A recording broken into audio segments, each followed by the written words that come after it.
يوه، الأتوبيس أول مرة يتأخر، ويوم ما يتأخر أكون أنا متأخرة على المدرسة. أخيرا جه.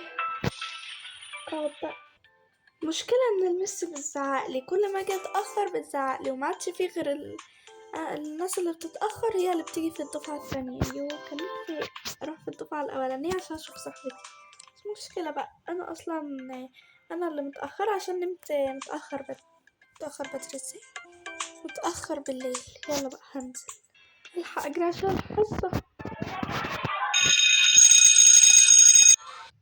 ياه، أخيرا الحصة خلصت. بس هي فين تسنيم؟ أنا مشوفتهاش النهاردة.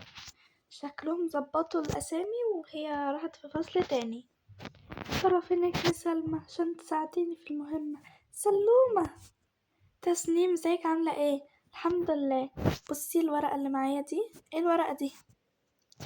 الورقة دي المدير عامل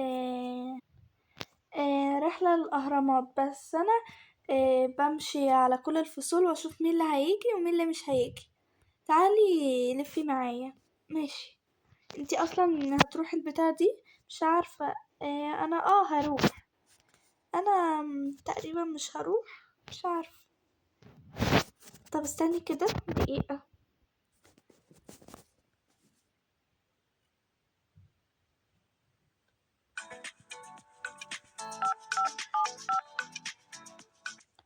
ألا يا ماما، عاملة ايه؟ الحمد لله.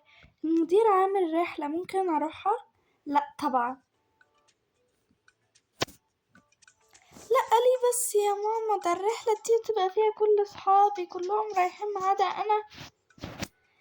لا انتي امبارح ما سمعتيش الكلام، يبقى مش راح. طب يا ماما هرجع هعمل كل حاجة، بس هنمشي بالليل.